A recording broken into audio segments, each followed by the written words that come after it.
سرخط خبرهای مهم. معاون اولی رئیس اوریون بانک تاجیکستان ناپدید شده است. وضع در مسکو و دیگر مناطق روسیه پس از آشوب به اعتدال می‌آید و آموزگار را به دریا پرتافتند. شرح بازداشتی منصبداری وزارت کارهای داخلی.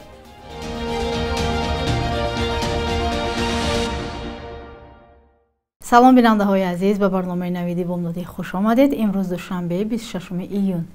شهرت اسمت‌اللهیف معاون اول رئیس اوریون بانک در تاجیکستان از 2 روز پیش ناپدید شده است و تاکنون هیچ نشانه از او را پیدا نمی‌کنند. منابع رادیو آزادی گفتند که شهرت اسمت‌اللهیف را شام 23 ایون از نزدیک منزل زیستش در شهر دوشنبه چند نفر در ماشین سبکروی هوندای سوناتای رنگش سیاه سوار کرده به سمت نامعلوم بردند.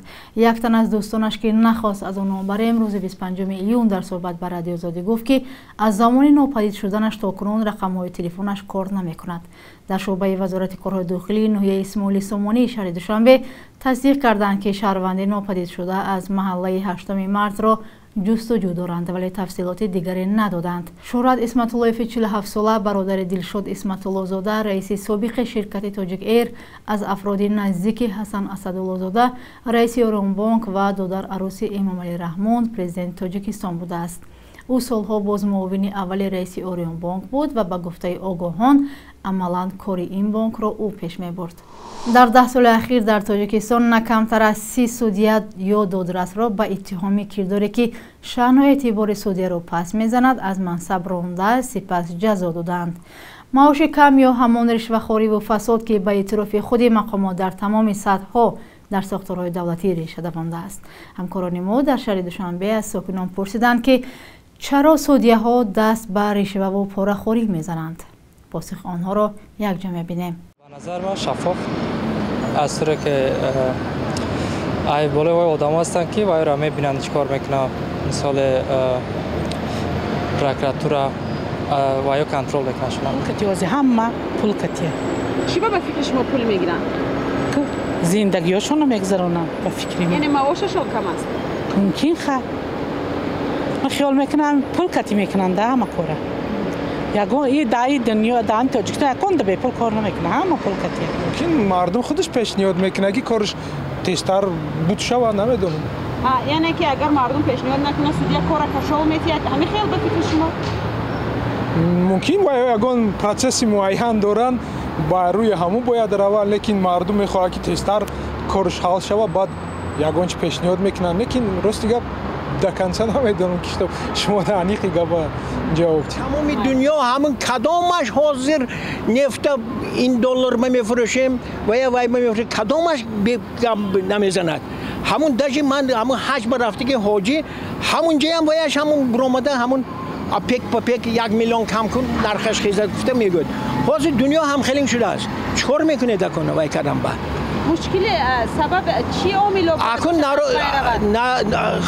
خطاگی نکنن نروشت نکنن اکن خیلی گم همه اگر سود گیرم پرتوی دیگر هم نمیشود توغری شدنش نرکار خیلی بودگی خیلی همین دست لیکن یک چیز من شما با گپ میزنم حلال کار کنی تا آخرش حلال وای میروی. ما با همین چیز با کینوها وای کردنش دارم. من یک پرابلم داشتم راستی گپ خیلی همین حقیقت برو وردن. ما خیلی برای فرزندم شوهرم گذشت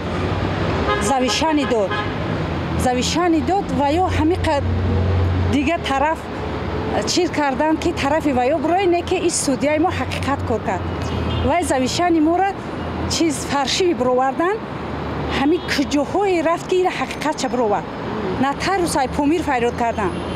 هر خیلی مرافع شدن میتونن.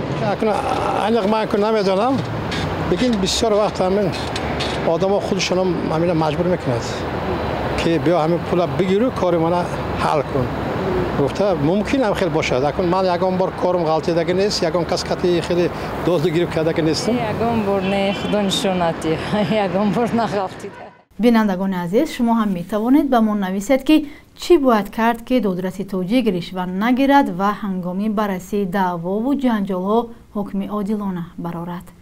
додситони кули тоҷикистон тасдиқ кард ки подполковники вазорати корҳои дохилӣ акмал юсуфзода ба гумони одамрабӯӣ дастгир шудааст. Радиои Озодӣ ҳафтаи пеш бо такя ба манбаъҳои худ гузориш дод ки Юсуфзода шаби 12 июн Исмоил Раҳмонов омӯзгори донишгоҳи давлатии тиҷорати Тоҷикистонро зӯран ба мошинбор карда ба самти номаълум бурдааст ва тақдири дуввумӣ маълум нест. масъулони додситони кул рӯзи 24 июн дар эъломияе гуфтанд онҳо сардори шуъбаи таҳлилӣ, банақшагирӣ ва муносибатҳои байнулмилалии раёсати мубориза ба зидди ҷиноятҳои муташаккилро ба ҳабс гирифтанд. боздошти ӯ пас аз 3 рӯзи воқеа сурат гирифт. ҳамроҳи ӯ хешовандаш Исмоилҷон Шукуров, устоди донишгоҳи давлатии тиҷорати Тоҷикистон ҳам боздошт шудааст. таҳқиқи парвандаи ҳардуи онҳо ба иттиҳоми одамрабӯӣ ҷараён дорад. онҳо дастони Раҳмоновро баста дар километри 118 шоҳроҳи Душанбе Хуҷанд воқеъ дар деҳаи Чӯреи ноҳияи Айнӣ ба дарёи Фон партофта аз ҷои ҳодиса ғайб заданд, омадааст дар изҳороти додситонӣ. ба иттилои расмӣ ҳодиса дар заминаи Рашк рӯй додааст. вазъ дар Москав ва дигар манотиқи Русия пас аз ошӯби раиси ширкати зархариди Вагнер ба эътидол меояд. раиси ширкати хусусии ҳарбии Вагнер Евгений Пригожин баъд аз зуҳри шанбе пас аз гуфтугӯ бо президенти Беларус ба ошӯби музаллаҳона поён дод. раиси ҷумҳурии Русия Владимир Путин субҳи шанбе бо Лукашенко ва роҳбарони Қазоқистону Ӯзбекистон телефонӣ гап зада буд. нерӯҳои Вагнер ки аз тарафи Русия дар Украина меҷанганд, шаби 23 июн ростови лаби дони Русияро ишғол карда рӯзи 24 июн ба тарафи Москав равон шуданд. дар пайи он ҳама роҳҳо ба тарафи пойтахти Русия баста шуда буданд. мақомоти Русия иқдоми мудир ва зархаридони Вагнерро ошӯби мусаллаҳона ва хиёнат арзёбӣ карданд. Дмитрий Песков, сухангӯи Кремл, гуфт парвандаи ҷиноӣ дар мавриди ошӯби мусаллаҳона баста мешавад, аммо нагуфт ки ба чӣ далел. ва дар ин рӯз 26 июн дар солҳо ва ё қарнҳои гузашта чӣ рӯй дода буд? Хиромон Бахозода хабар медиҳад.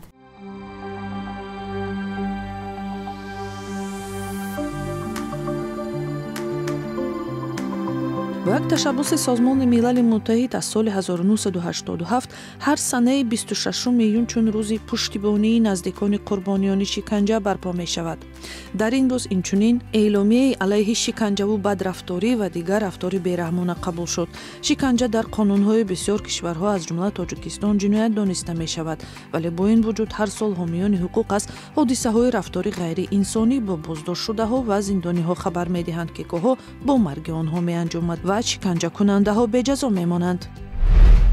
26 ایون سال 2020 پارلمان تاجیکستان کار یک جایی خویشاوندان نزدیک را در بانک‌های تاجیکستان منع کرد. مقامات گفتند یکی از سبب‌های به مشکل مالی دچار شدن اگرینوست بانک، تاجیک صادرات بانک، فنان بانک، تاجپرام بانک و برهم خوردن چند نهاد قرض دهنده کار یک جایی خویشاوندان نزدیک در منصب‌های رهبری کننده میباشد. 26 ایون سال 2010 در سن 84 سالگی هنرپیشه مردمی تاجیکستان و سراینده ترانه‌های کلاسیکی تاجیک نماینده جمعیت یهودیان بخارا شایسته مولاجانووا درگذشت. تا زمانی به نیویورک کوچیدنش در تئاتر اکادمی اپرا و بالت به نام عینی هنرنمایی کرده است. هنرشناسان آواز شایسته مولاجانووا سوپرانوی لیریکی را یکی از نوع‌های نادر ارزیابی کردند. ترانه ایدی ظفر که او سال 1947 در روزهای فرهنگی تاجیکستان در مسکو سرایت از آن وقت با نام او پیوندی ماندگار یافت. ва ҳоло навбати қурби пул. Бонки миллии 1000 рубли русиро 124 сомонӣ эълон кардааст. 100 доллари амрикоӣ ба 1091 сомонӣ ва 100 евро ба 1188 сомонӣ. ин қурби расмӣ аст ва дар бонкҳои тиҷоратӣ метавонад фарқ кунад.